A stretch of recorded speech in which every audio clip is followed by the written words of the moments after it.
the waltz. It's one of the most enduring forms in Western music. Its origin dates back to the late 1700s, and composers are still writing waltzes today, which means they've outlasted powdered wigs, pet rocks, fidget spinners, and that whole deal with the 6/7. The waltz endures. For this episode, I pick 3 waltzes for early, mid, and late intermediate students by 3 different composers. Today's selections all have a few things in common. They're all in the key of A, 2 in A major, 1 in A minor, and somewhat not so coincidentally, they all end on exactly the same note in the same octave. The waltz, graceful, sentimental, occasionally dramatic. Coming up on the Piano Pedagogy playlist.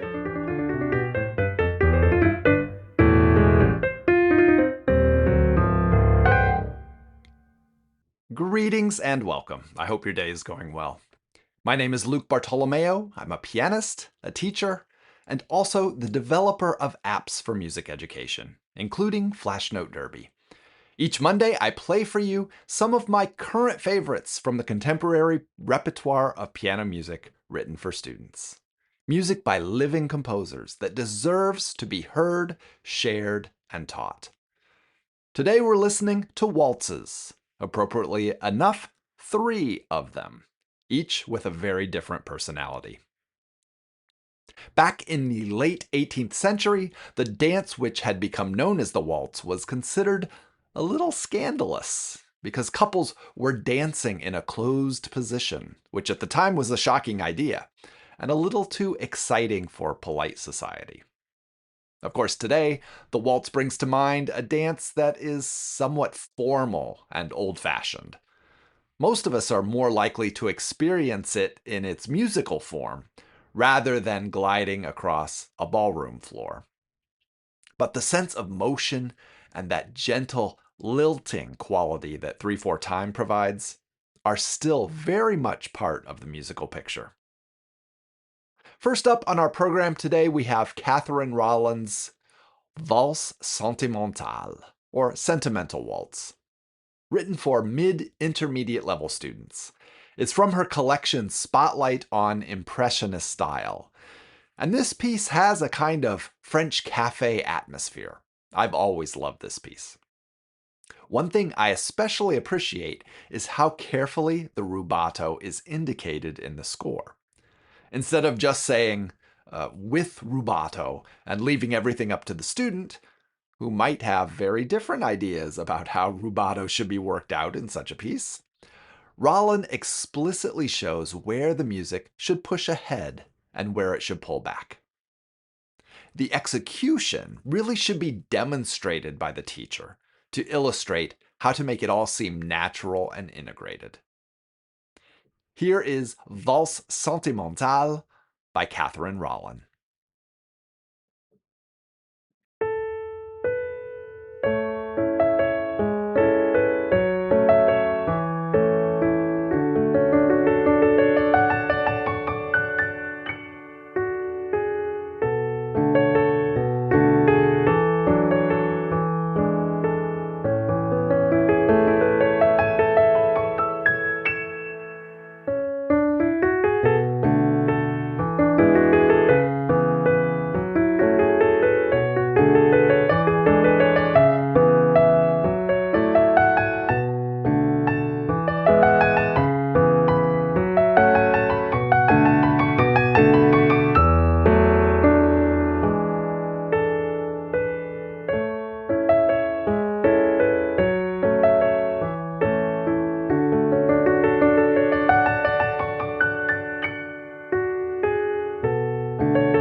Listening to that piece, you can hear it's really more of a stylized waltz.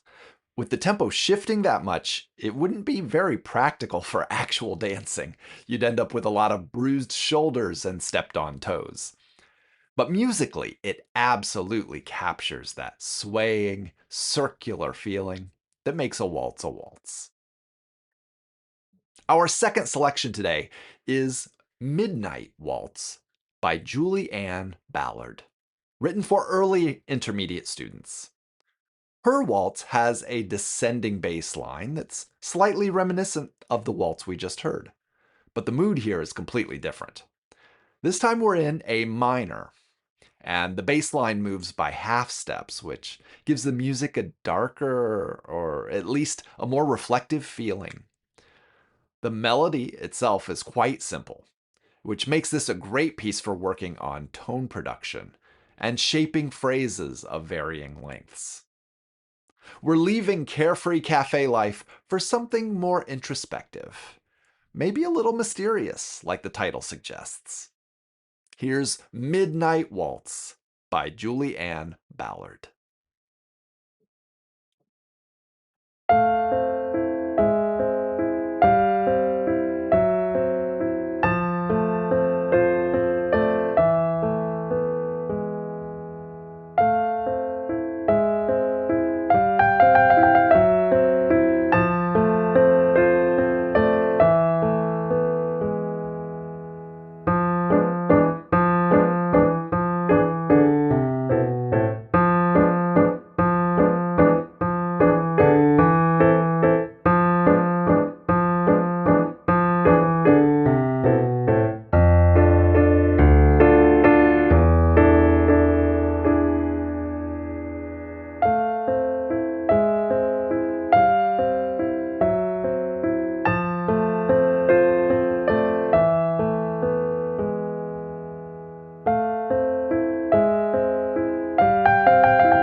We've reached our third and final waltz for today.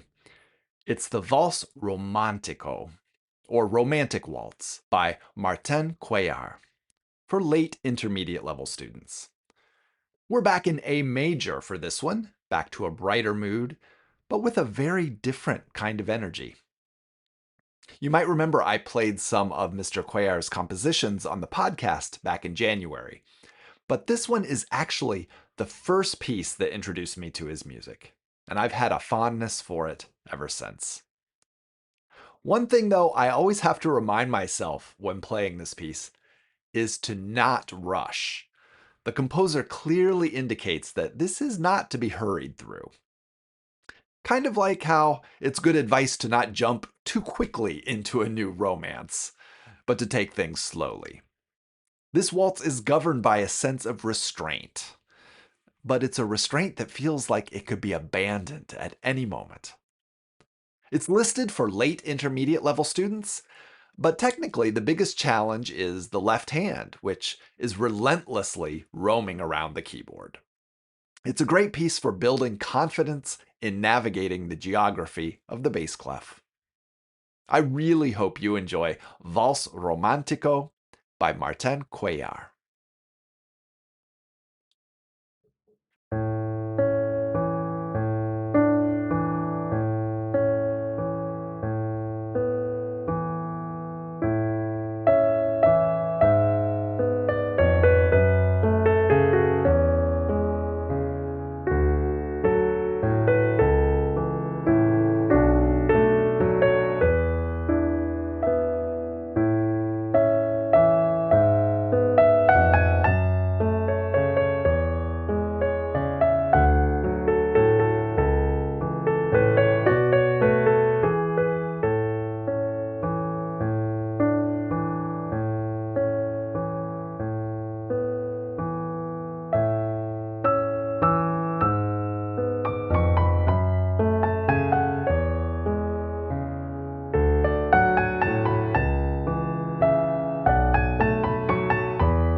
Today, I played for you 3 waltzes in 3 differing styles. First was the Valse Sentimentale by Catherine Rollin. Then Midnight Waltz by Julie Ann Ballard. And finally, we had Valse Romantico by Martin Cuellar. As always, links to where you can purchase these pieces can be found in the episode description or by visiting the website at pianopedagogyplaylist.com. And just like that, it's time to close the lid on today's episode of the Piano Pedagogy Playlist. And whether your week feels smooth and elegant, or more like you missed the downbeat and are trying to catch up, I hope you can find some time to sit at the piano and maybe take a waltz for a spin. I'll look forward to seeing you again next Monday when I'll play some more of my current favorites from the contemporary piano teacher's repertoire. Until then, keep nurturing the music and have a great week.